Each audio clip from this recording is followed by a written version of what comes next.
What would you do if a 17-year-old boy saved your wife's life mid-flight, then asked for something that made you question everything you believed about justice, wealth, and worth? In a worn-down apartment building in the heart of Oak Ridge, 17-year-old Noah Carter zipped up his backpack with care. Inside were carefully labeled flashcards, medical terms, symptoms, emergency responses. These weren't just study notes, they were his future. In just a few hours, Noah would board his very first flight. Destination: London. Purpose: a once-in-a-lifetime interview with the Young Medical Achievers Program, one of the most competitive pre-med youth initiatives in the world. Only 50 students worldwide had been invited, and he was one of them. But Noah wasn't just an overachiever in science. He was also the full-time caregiver for his grandmother, Martha Carter, a 73-year-old woman battling COPD, heart failure, and the cruel indifference of a broken healthcare system. As Noah headed for the door, Martha called out softly, "Hold on, baby." She pressed a crumpled $20 bill into his hand. "Emergency money," she said. He started to protest, but she gave him that look, the one that always made him listen. "I'm not giving it because you need it," she said. "I'm giving it because someday someone else might. Don't let the moment pass." Noah kissed her forehead, swallowing the knot in his throat, and walked out the door into a cold New York morning. Across the city, at a private terminal at JFK, a black Bentley purred to a stop. Out stepped Preston Whitmore, a titan of finance, 60 years old and sharp as ever in a tailored charcoal suit. He was en route to London to receive the Humanitarian of the Year award, thanks to a high-profile medical center his foundation was building in Rwanda. But his attention today wasn't on speeches or headlines. It was on his wife, Amara Whitmore, 43 and radiant, despite being in her third trimester of pregnancy. After years of heartbreak, 3 miscarriages, and countless fertility treatments, this baby was a miracle neither of them took lightly. "Easy now," Preston said, helping her from the car, as if she might break. "I'm fine," Amara smiled, brushing her hand over her swollen belly. "And I'm not missing your award, not after all we've been through." Preston smiled back, but worry lingered in his eyes. He had built an empire by controlling risk, but nothing made him feel more helpless than this pregnancy. Inside the crowded main terminal, Noah stood in the economy line, clutching his paper boarding pass. He'd never been to an airport before, never even left New York.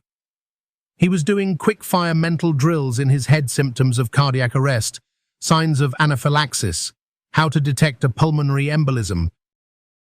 As he shuffled forward, he couldn't help but notice the way people looked at him, how security guards subtly tracked him, how mothers pulled their children a little closer.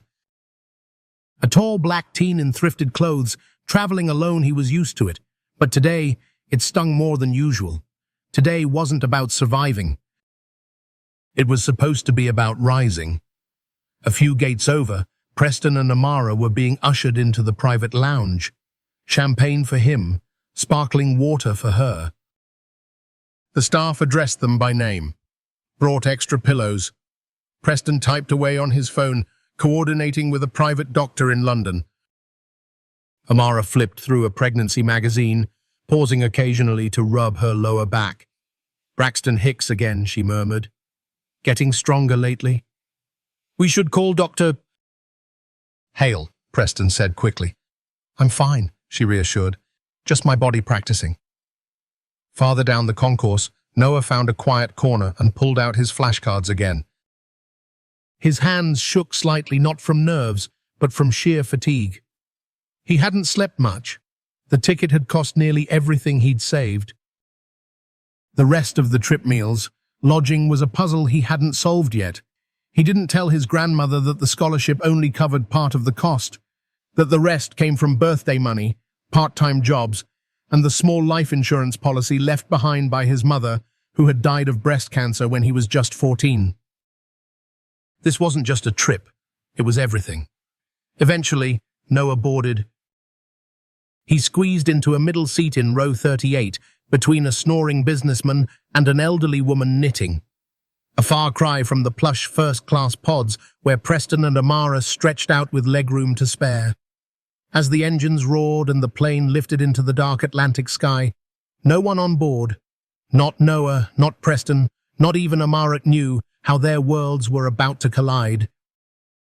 How one woman's breathless gasp would tear through the silence of the cabin, and how the only person who could save her was the boy no one noticed.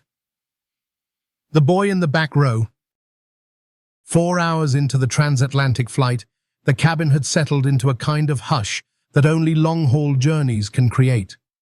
The lights were dimmed, window shades pulled down, and the steady hum of the engines was a lullaby, lulling passengers into a half-sleep, half-waiting state. In first class, Amara Whitmore lay reclined in her pod. Despite the luxurious comfort, she couldn't shake the tight ache in her chest. She shifted, trying to stretch, thinking maybe it was the awkward position. But the pressure wasn't going away.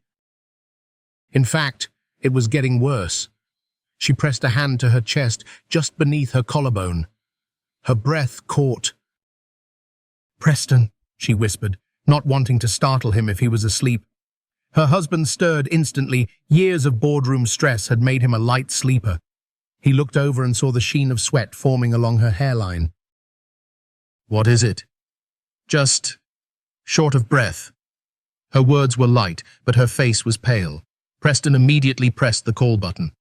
"We'll get you some water," he said, trying to stay calm. "It's probably just dehydration." A flight attendant. Renee Carter, a seasoned pro with silver in her hair and compassion in her eyes, arrived within moments. She took one look at Amara, and her smile vanished. "Mrs. Whitmore, are you feeling dizzy?" Amara nodded, struggling to breathe. "Tight chest."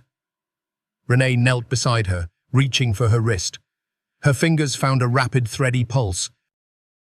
"How far along is your pregnancy?" 28 weeks, Preston answered for her, voice tight. "Is something wrong?" Renee didn't respond right away. Instead, she stood and pressed the intercom, her voice calm but urgent. "Attention, passengers.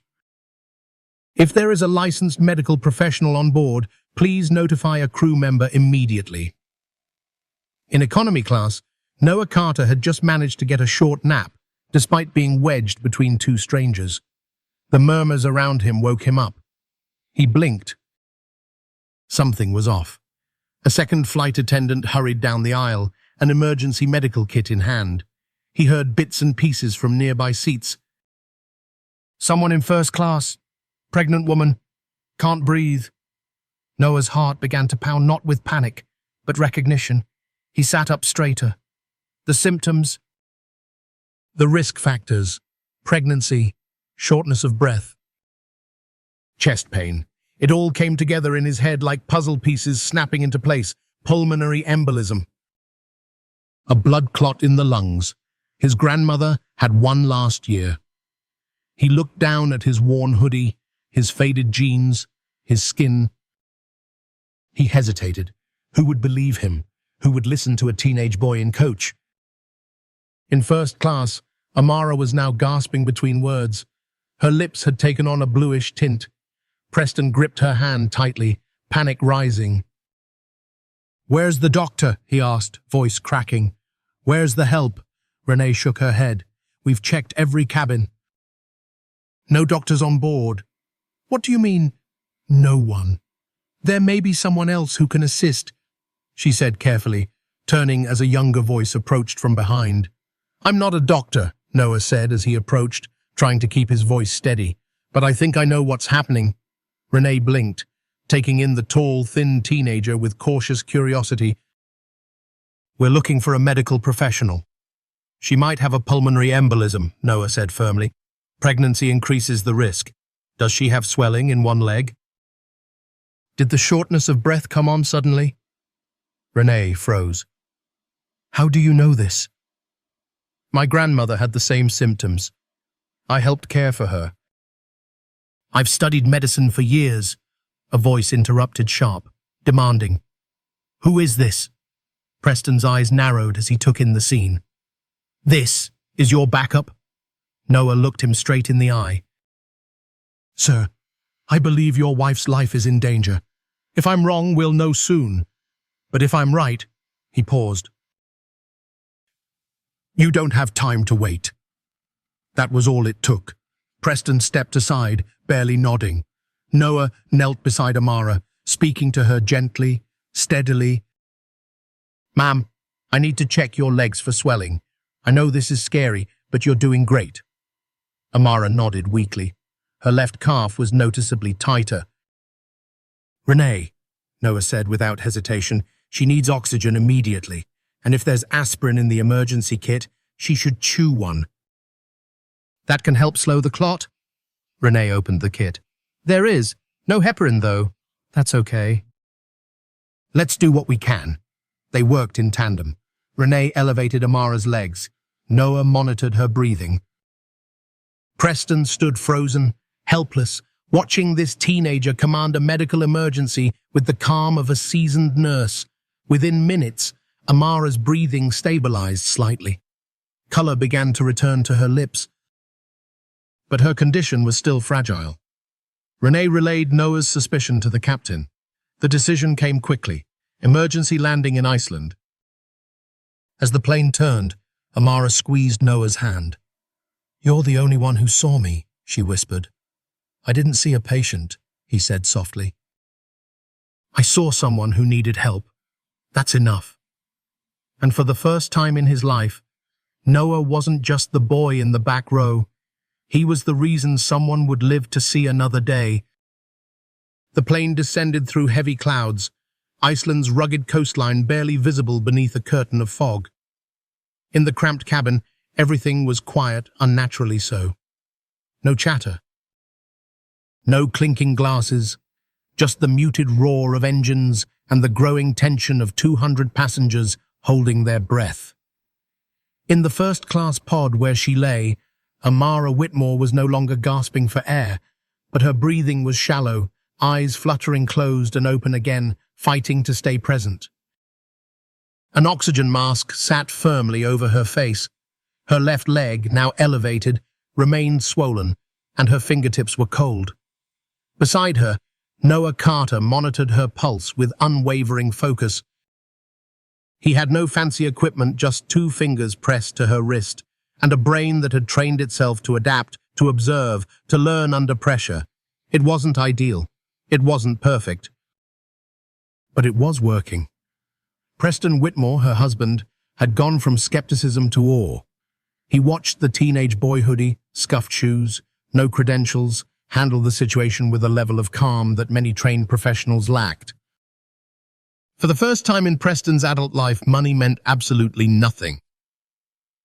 "How do you know all this?" he finally asked, the question carrying no accusation, only bewilderment. Noah didn't even look up. "I've been taking care of my grandma since I was 13. She has COPD and heart failure. No one else was going to step up, so I had to learn fast." That answer hit Preston like a gut punch. He was used to people who had resources, degrees, recommendations, but this boy, he had necessity, and sometimes necessity was the best teacher of all. As the wheels of the plane touched down with a jolt on the icy runway in Reykjavik, emergency crews were already waiting. The doors opened, and paramedics streamed in. Noah quickly relayed everything: symptoms, what steps had been taken, why he suspected a pulmonary embolism. The medical team listened closely. The lead doctor, Dr. Ingrid Larson, nodded in approval. "You may have saved her life," she said, turning to Noah. He exhaled, only now realizing how tightly he'd been holding his breath. Amara was rushed away on a stretcher, Preston by her side.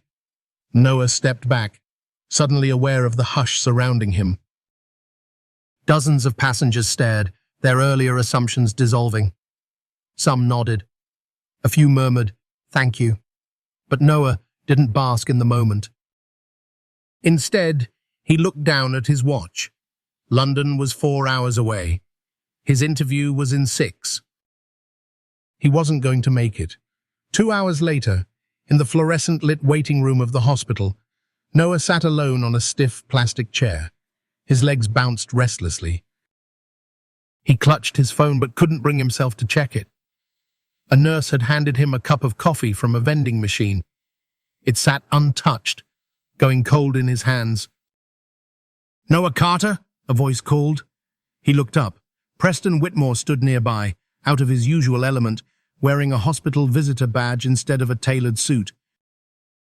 The man's expression was complicated relief, gratitude, and something else. Shame. "She's stable," Preston said quietly, taking the seat beside Noah. "The doctors confirmed it. It was a pulmonary embolism, just like you said. They're treating it now." "The baby's doing fine." Noah nodded. A weight lifted from his chest. "You missed your interview," Preston added, more statement than question.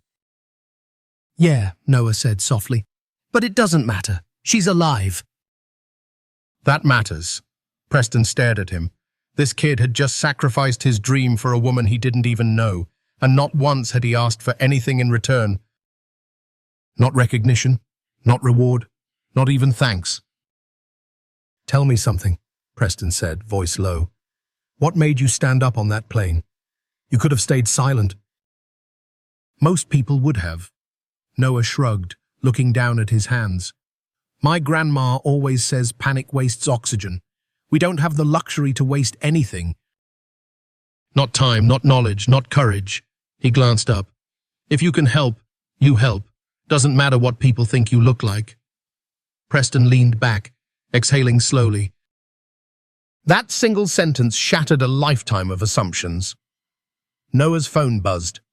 It was an email from the Young Medical Achievers program. He opened it. Subject: Application status. Interview. Absence. Body: We understand you were unable to attend your interview. Unfortunately, in-person participation is required for consideration. We wish you the best in your future endeavors. Noah stared at the screen. Just like that, it was over. He locked the phone and slipped it back into his pocket. Then he looked at Preston and forced a small smile. "There'll be other chances," he lied. Preston said nothing for a moment. Then he reached into his coat pocket and handed Noah a sleek, embossed business card. "My number's on the back. I'd like to talk more after all this is over." Noah hesitated, then accepted it. "Thank you, sir." "No, thank you," Preston said, voice thick. "I think I owe you more than you know." Later, as the sun broke through Iceland's cloudy sky, Preston returned to Amara's hospital room. Her color had improved. Her breathing was steady. He kissed her forehead gently. "You saved us both," she whispered. He shook his head. "No." Noah did. They sat in silence for a while, hands clasped. Outside, the world spun as always, unaware of how close two lives had come to disappearing into the sky. But something had changed. Not just a diagnosis, not just a diverted flight, something deeper. And it all started with one boy, who stood up when no one else would. The waiting room at Landsbeatali University Hospital was a blur of sterile white walls, vending machines humming softly, and uncomfortable plastic chairs. But to Preston Whitmore, the room felt like a courtroom, a place where all the assumptions he'd ever made were being cross-examined. Across from him sat Noah Carter, still wearing the same hoodie he boarded the plane in, his backpack at his feet, a notebook on his lap. He wasn't writing in it, just staring down at a blank page. The silence between them wasn't tense. It was reflective, heavy, necessary. Preston cleared his throat. "I talked to Amara. She wants to see you later. She calls you her guardian angel now." Noah offered a modest smile, eyes still cast downward. "She saved herself. I just helped her not give up." Preston leaned forward. "Look, Noah, you missed your shot at that program. You sacrificed something big for us, and I can't let that go unacknowledged. I'd like to do something for you." Noah looked up slowly. There was weariness in his eyes, but also restraint. He knew what was coming next. A check, an offer, a transaction. You don't have to. But I want to, Preston interrupted, holding up a hand. I have resources, connections. I can get you into another program, a better one.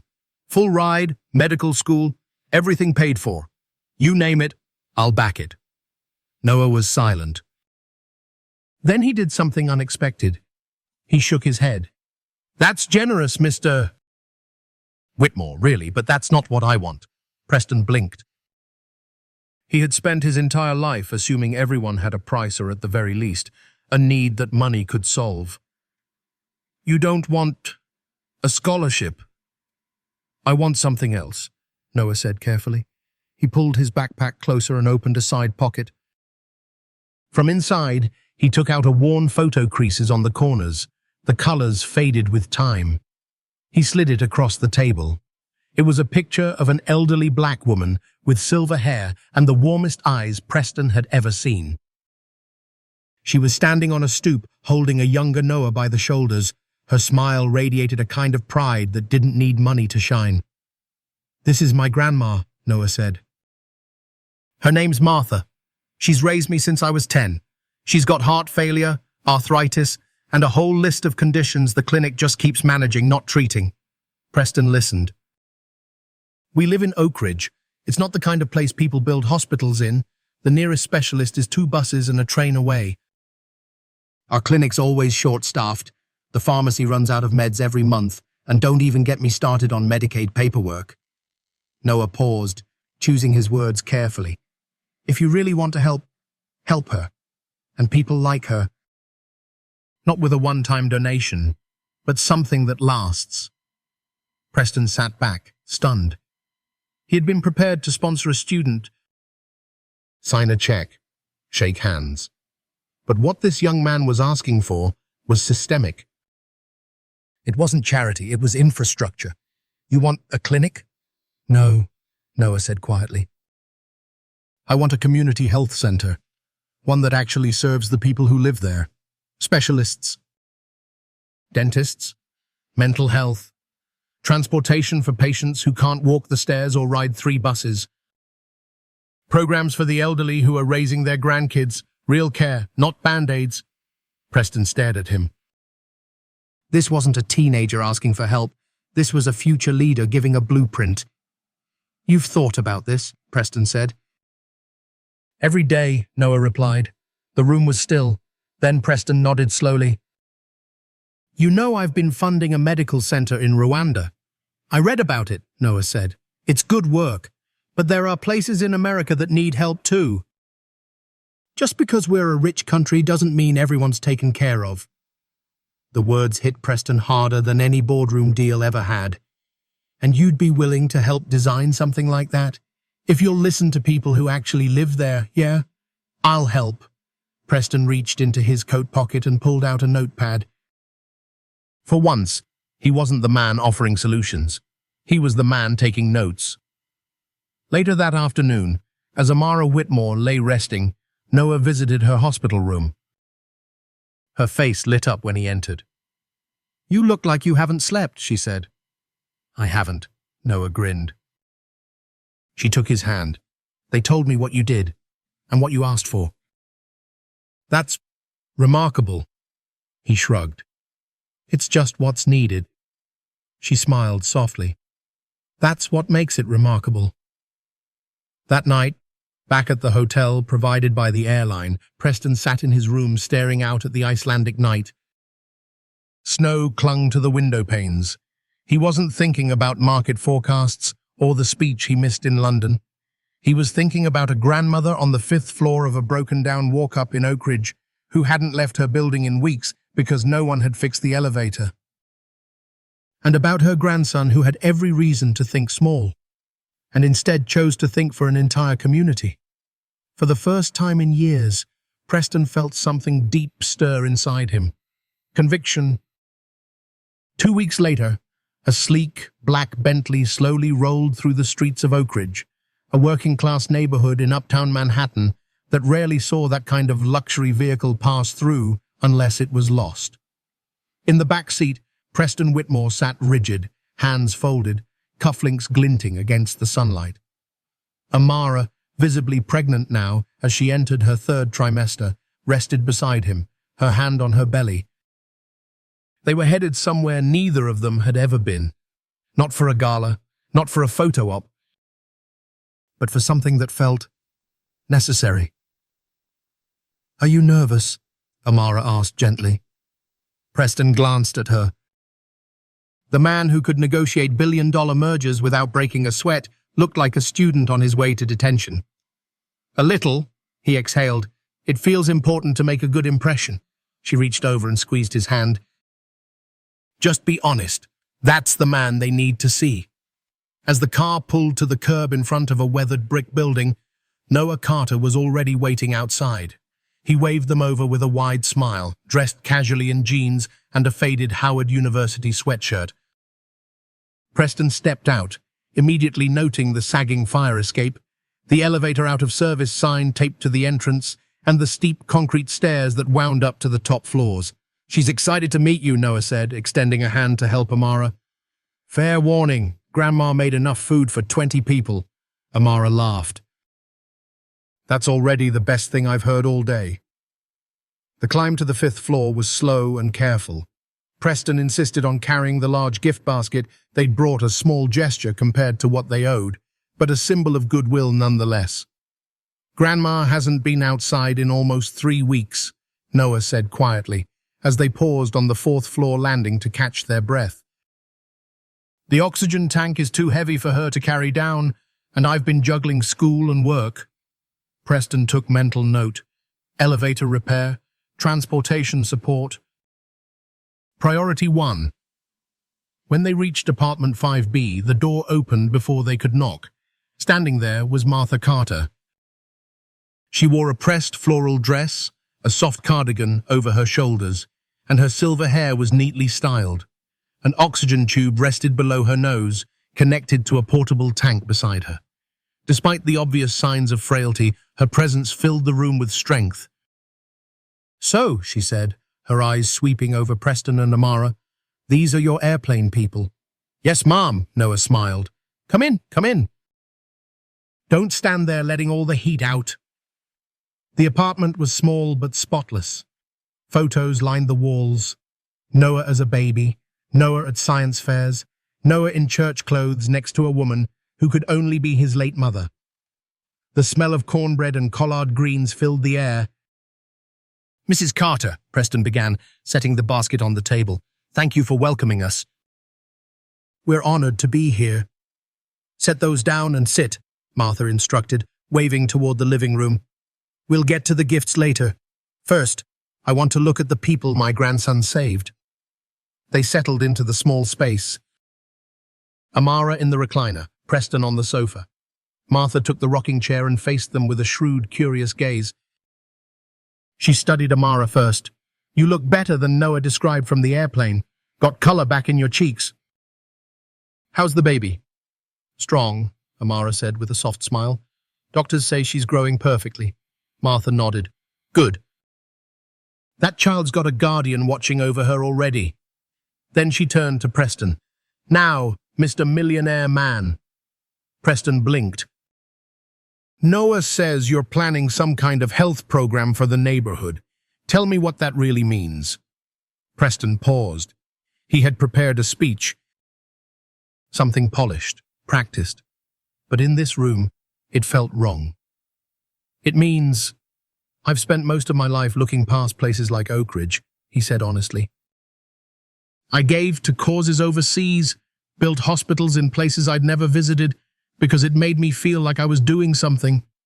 But when Noah told me what your neighborhood actually needs, what you need, I realized I've never looked close enough." Martha didn't blink. "And why now?" "Because your grandson opened my eyes on that plane. He didn't ask for money, he asked for care, for dignity, for access. Not just for you, but for everyone here, and I can't unsee that now." For a moment, the room was still. Then Martha chuckled, a deep, hearty laugh that softened her stern exterior. "Well, she said. At least you're honest. Most rich folks come in with promises and buzzwords. You're the first to admit you never noticed us until you had to. Preston nodded, humbled. The afternoon passed over plates of food and long, winding stories. Martha grilled them on logistics. How will you fund transportation for patients who can't climb stairs? Will you hire people from the community or bring in outsiders? What about language access, mental health, prenatal care? Preston took notes. Amara offered insights. Noah chimed in.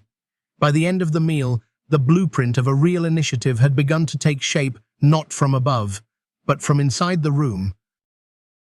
As they stood to leave, Martha pulled Preston aside near the door. My grandson is special, she said firmly, not just because he's smart, but because he's good. The kind of good that's rare. Don't waste that. And don't use him just to feel better about yourself. Preston met her gaze with quiet seriousness. I won't. I promise. Back in the Bentley, as they pulled away, Amara looked out the window at the apartment disappearing behind them. That wasn't just a visit, she said. That was a beginning. Preston looked at her, then down at the notes in his lap, then out at the streets of Oak Ridge. Then let's make sure we build something worth beginning. 3 weeks after their visit to Oak Ridge, Preston Whitmore stood in a glass-walled conference room overlooking Midtown Manhattan. The skyline was as breathtaking as ever. But this time, he wasn't thinking about the next deal or quarterly growth. On the screen behind him wasn't a pie chart or a portfolio analysis. It was a hand-drawn diagram, colored lines, circles, notes in block letters, a surprisingly well-organized sketch of a proposed community health initiative, complete with services, staffing ideas, even suggested partnerships with local churches and barbershops for outreach. It wasn't from a consulting firm, it wasn't from a think tank, it was from Noah Carter. The meeting room was filled with silence, until someone scoffed. With all due respect, Mr. Whitmore, began one board member, a man in his early 60s with an impeccable suit and a skeptical tone. You're seriously proposing that we pivot the foundation's domestic strategy based on a drawing from a high school senior? Preston didn't flinch. Yes, I am. A few heads turned. Because that drawing, Preston continued, came from someone who lives the problem every day, not from someone who studied it from a distance. There was another pause. And if we don't listen to people like Noah, then all of this, he gestured to the room, the foundation's resources, the massive endowment, means nothing. 2 days later, in a much smaller room at the Oak Ridge Public Library, Noah Carter stood nervously in front of a folding table, facing a group of local leaders, elders, and community activists. Unlike the corporate boardroom, there were no suits here, just cardigans, hoodies, and a few skeptical stares. He cleared his throat. I know I don't have letters after my name yet, he began, but I know what it feels like when your grandma can't get to her doctor because the elevator's broken. I know what it's like to watch someone you love ration their pills because they can't afford the next refill. People nodded.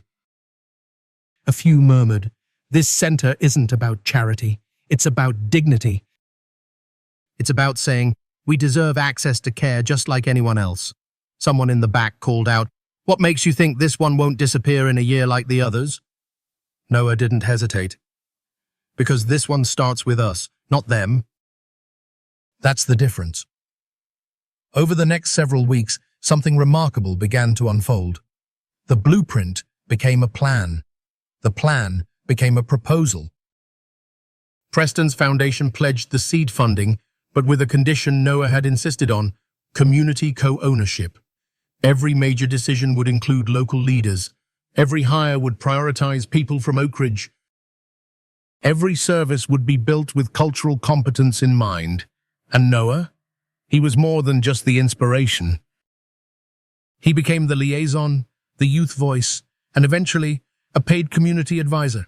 He still went to school every morning, still helped his grandmother every night. But in between, He was building something real.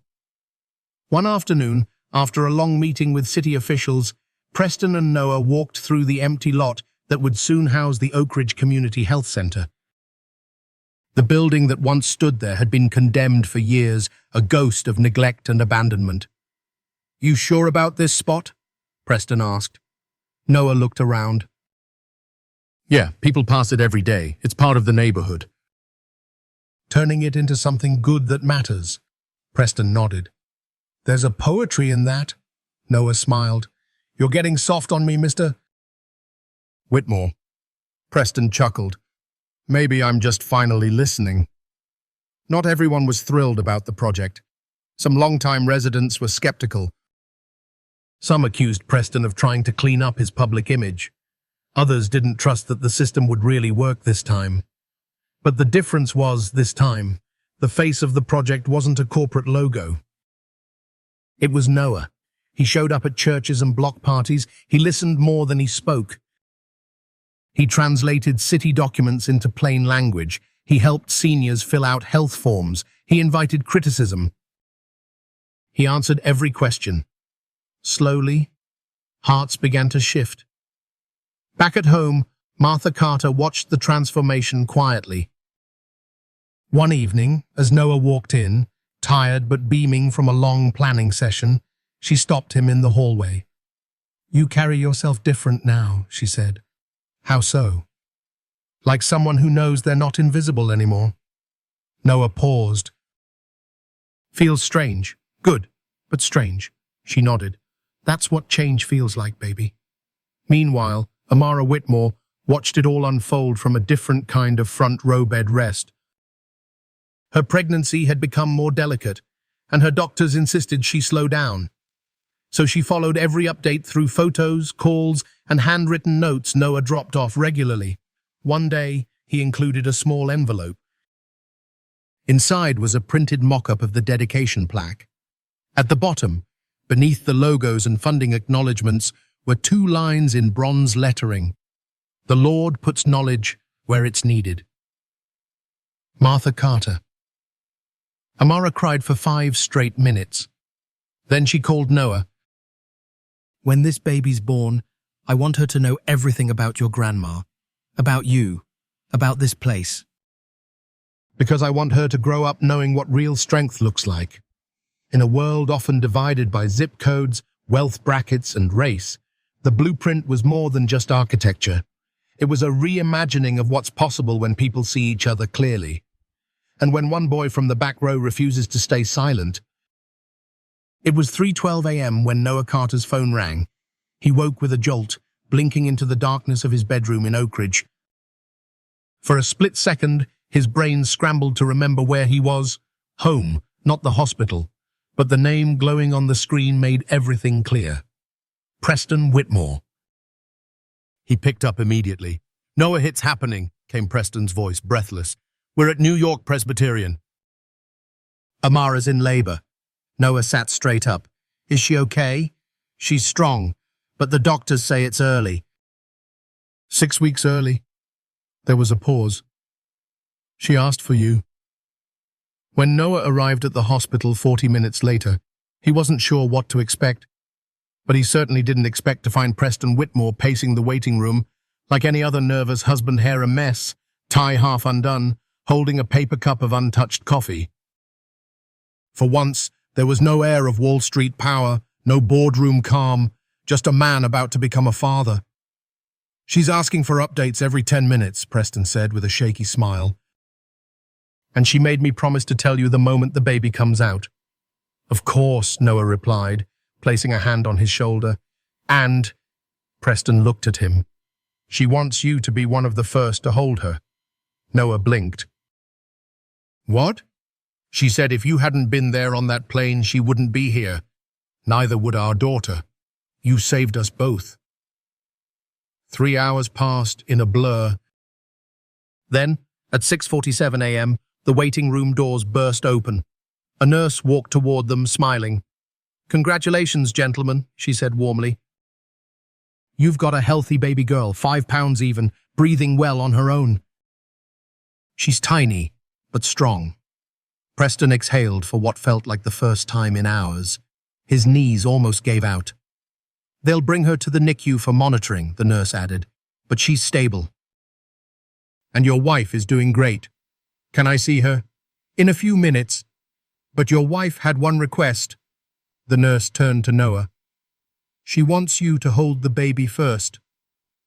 The room was quiet, bright with morning sun, but hushed, like the world understood the weight of what was happening. Noah stood by the incubator, suited in gloves and a blue hospital gown. A nurse gently placed the tiny newborn into his arms. She was impossibly small. A pink knit cap covered her dark curls, and her eyes were still closed, but her chest rose and fell with steady determination. Noah held her like she was made of glass and fire all at once. "Hey there," he whispered. "You made it." "Just like your mama." His voice caught. "They're naming you Grace." Later, when Amara was settled in her recovery room, Noah walked in carrying a vase of flowers he'd picked up on the way. She looked exhausted, radiant, and completely in love as she cradled her daughter. Preston stood nearby, teary-eyed, taking in the scene. "She's already stubborn," Amara smiled, "just like her father and her godfather." Noah looked up. "Wait, what?" "We talked about it," Preston said. "This baby has more than one person to thank for her life. And if she grows up to be even half as brave as you, she'll be unstoppable."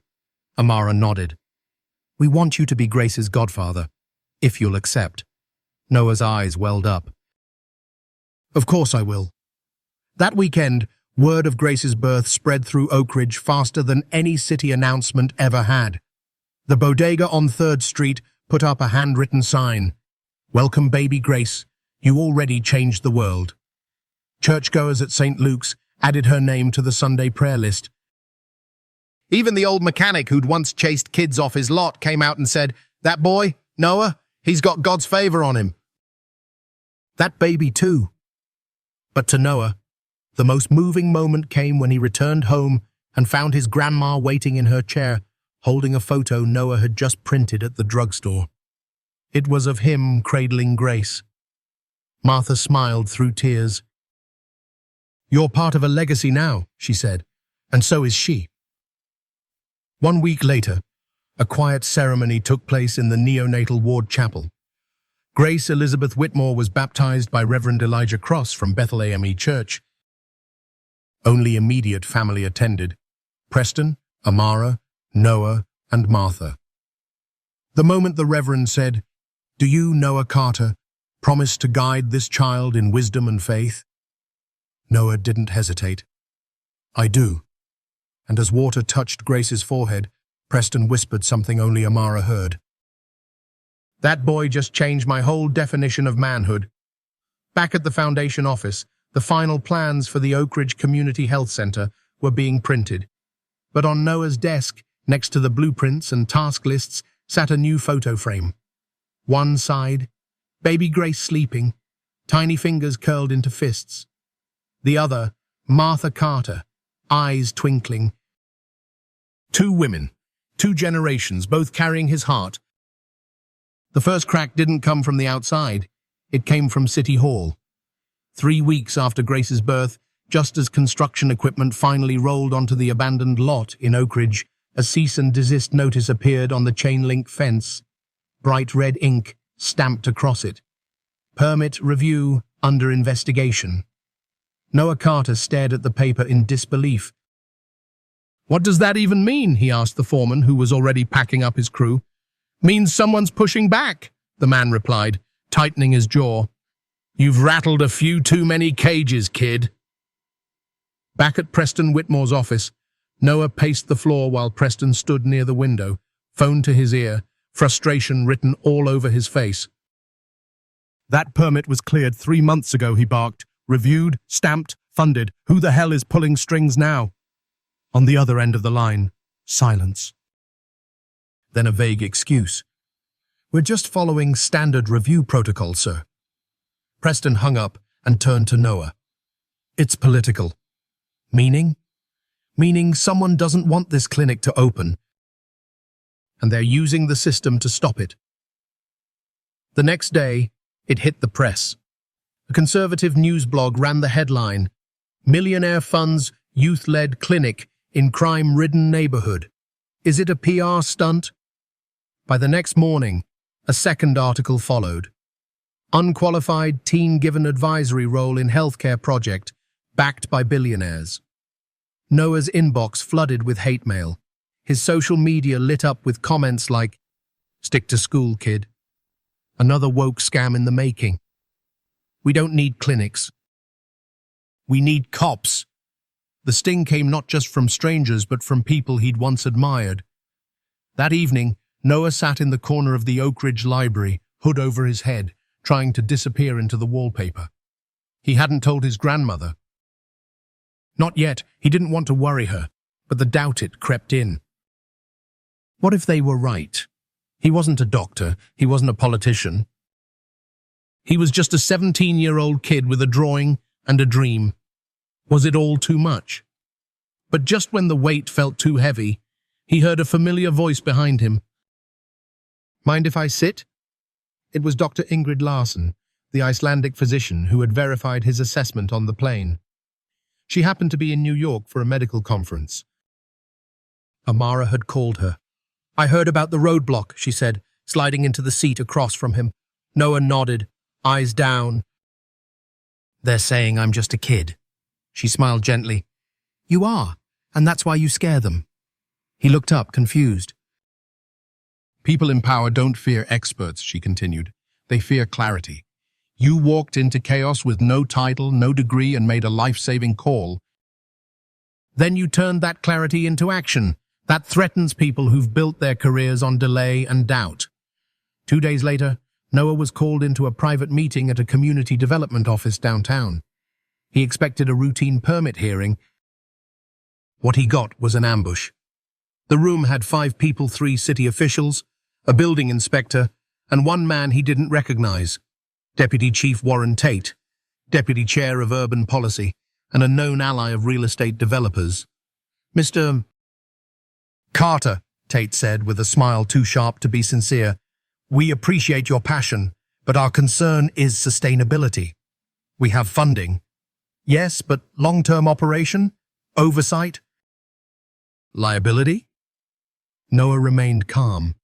"That's why we've built in partnerships with hospitals, universities, and public health departments, and a board with oversight." Tate steepled his fingers. "Still, we'd feel more comfortable if the advisory role were transferred to someone with more formal qualifications." Noah froze. "You want me out?" Tate didn't answer. Another official spoke up. "The project can proceed if you step aside." That night, Noah walked into Preston's penthouse, eyes dark with exhaustion.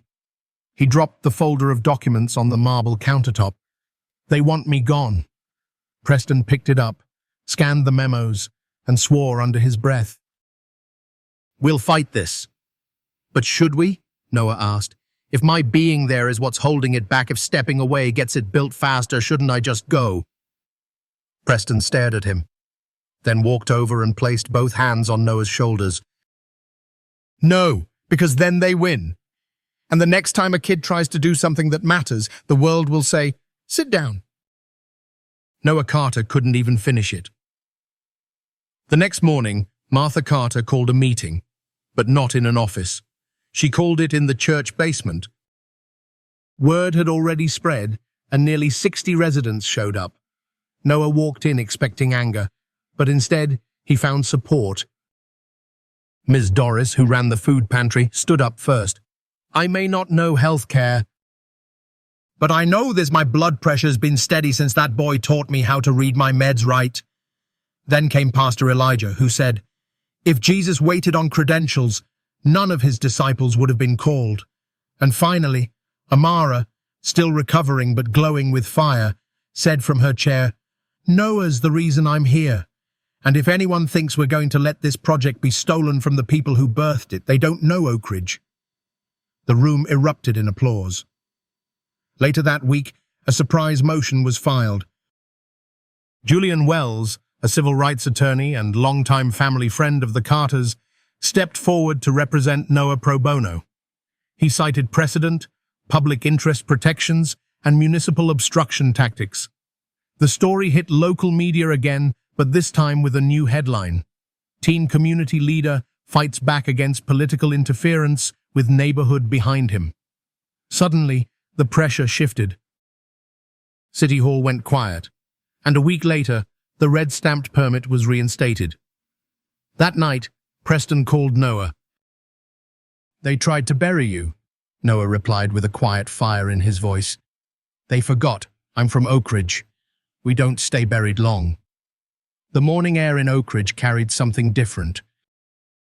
Not just the scent of fresh paint or trimmed hedges, it carried hope. After months of resistance, revisions, and relentless faith, the Oak Ridge Community Health Center was ready. What once was a condemned lot, forgotten and fenced off, now stood reborn. A modest but elegant building with soft blue panels, a hand-carved wood sign, and a mural stretching across one side of the wall. The mural showed 3 generations, a child, a nurse, and an elder, with the words, "Care, Dignity, Us." Noah Carter stood just behind the podium on the small stage out front. He could see the crowd gathering: neighbors, families, doctors, activists, even reporters. Kids played near the sidewalk chalk zone. Volunteers handed out cold water bottles. Local clergy and musicians were setting up for the dedication. He gripped his speech in one hand, shaking slightly. "You okay?" asked Preston Whitmore, standing beside him in a tailored grey suit, but without the Wall Street mask he used to wear. "Terrified," Noah admitted. "Good." Noah blinked. "Good? Means it matters." The event began with prayer and music. Pastor Reverend Elijah Cross blessed the space. Renee Carter, the former flight attendant turned volunteer coordinator, spoke about frontline compassion. Dr. Ingrid Larson delivered a short address on the need for community-anchored care. Then it was Noah's turn. He stepped up slowly. The mic squeaked. He adjusted it, cleared his throat. "6 months ago," he began, "I was a kid sitting in the back of a plane. No one noticed me. No one expected me to do anything, especially not save a life. A few people murmured in agreement. But that moment, it changed me. Because I learned something no textbook ever taught me, that silence can be fatal, and that seeing someone really seeing them can save everything." He looked up from his paper. "This center, it isn't charity. It's clarity. It's us saying we matter, we are worth the care. And we're not waiting for someone else to fix it. We're building it ourselves." The applause started slow, then grew, until a voice called out from the back, "You're not even licensed to speak on healthcare." The crowd quieted, heads turned. Standing near the outer fence, flanked by 2 aides in suits, was Deputy Chief Warren Tate. Same smug expression, same political swagger. "All this," he said, gesturing to the building, "it's a fantasy. You're giving these people hope you can't sustain." Noah stepped away from the mic, walked down the stairs. Straight toward Tate, eyes locked. When he was just a few feet away, he didn't raise his voice. Didn't posture, just asked one question. "What are you afraid of?" Tate scoffed. "I'm not afraid." "Then why are you here? If this center's so meaningless, why come to its opening?" Tate hesitated. The crowd leaned in. Noah continued, his voice calm. "We didn't build this to replace hospitals or push politics. We built it so a grandmother could refill her meds without taking 2 buses. So a kid with asthma doesn't end up in the ER every other month. So people don't have to choose between groceries and blood pressure pills." A few cheers. Noah turned slightly, gesturing to the building. "If that's threatening to you, maybe the problem isn't the building. Maybe it's the system that made this necessary." Tate left before the ribbon was cut, and when the red velvet bow fell, the crowd roared. Noah stood beside Amara Whitmore, who was holding baby Grace, now plumper and smiling under a sun hat. Martha Carter wiped away tears as she watched her grandson shake hands with doctors, city officials, and neighborhood kids. "That boy," she said proudly, "just turned a back row seat into a front row legacy." Inside, visitors explored the exam rooms, the counseling space, the nutrition corner, and the reading nook stocked with children's books and health pamphlets in multiple languages. Noah slipped away to the side hallway, needing a breath. That's when Julian Wells, the attorney, approached him. "We got the letter this morning," he said, handing Noah an envelope. "From who?" "The State Health Board. They're awarding the center a certificate of community excellence, first one given to a youth-led initiative in state history." Noah looked stunned. "They want you to speak at the Capitol next month," Julian added. "Testimony on health equity." Noah smiled softly. "Guess I better iron a shirt." That night, as the crowd dispersed and the sun dipped behind the rooftops, Noah stood outside the center with Preston. "You know," Preston said, "when I first met you, I thought I was helping you." "You did," Noah replied. "No," Preston shook his head. "You helped me. You reminded me that legacy isn't about buildings or bank accounts. It's about impact, about who walks into the room because you held the door open." Noah nodded. "Then let's keep the door open." 10 years had passed. The mural on the side of the Oak Ridge Community Health Center had faded from sun and weather. But its message, care, dignity, us, remained just as powerful. On this cool April morning, a small crowd gathered in front of the building, just like they had a decade ago. Old neighbors, former patients, local officials, students from the nearby high school, and reporters from public radio and even PBS. Inside the main hall, rows of chairs faced a single microphone.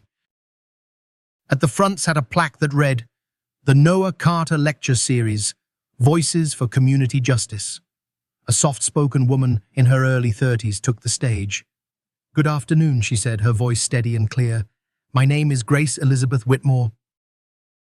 And today, I want to tell you about the boy who made this place possible." Grace looked out at the audience and saw familiar faces. Her parents, Preston and Amara Whitmore, her godmother, Renee Carter, and seated front row, though frailer now, Martha Carter, the woman she'd always called Grandma. Photos lined the walls, one of a young Noah Carter holding newborn Grace in the NICU, another of him cutting the ribbon outside the clinic, and one showing him giving testimony at the state capitol just months before his unexpected death from a rare heart condition at 23. His loss had shaken the community, but his mission had outlived him. Noah wasn't supposed to change the world, Grace said, her voice firm. He wasn't famous, he wasn't rich, he didn't have a PhD or a title. All he had was clarity, courage, and a refusal to let silence win. She told the story of the flight, how a 17-year-old boy had saved her and her mother's lives with nothing but instinct, compassion, and a harmonized sense of duty. How he'd turned that moment into momentum. How he'd built a movement. In the years since Noah's death, the Oak Ridge Center had expanded. There was now a mobile unit serving rural areas twice a week, a mental health wing for teens and veterans, a training program for first-generation college students pursuing healthcare careers.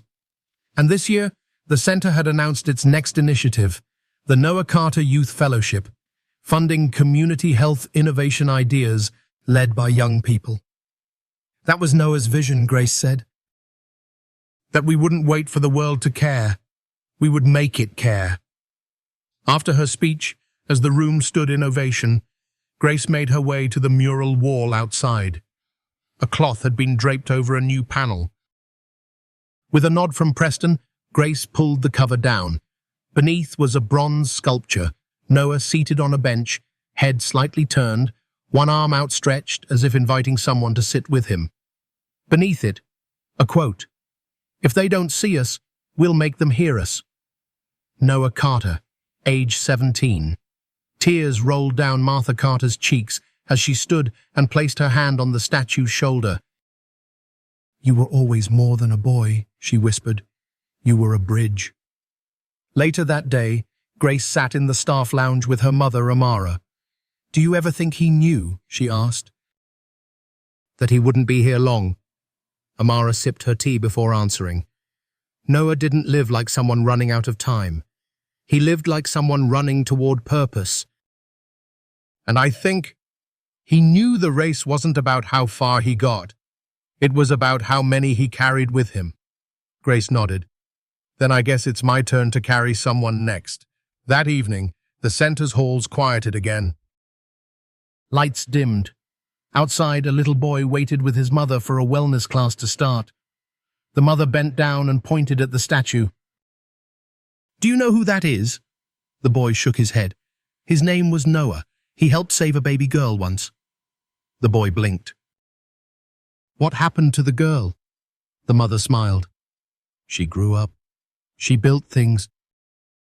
She helped people, just like him."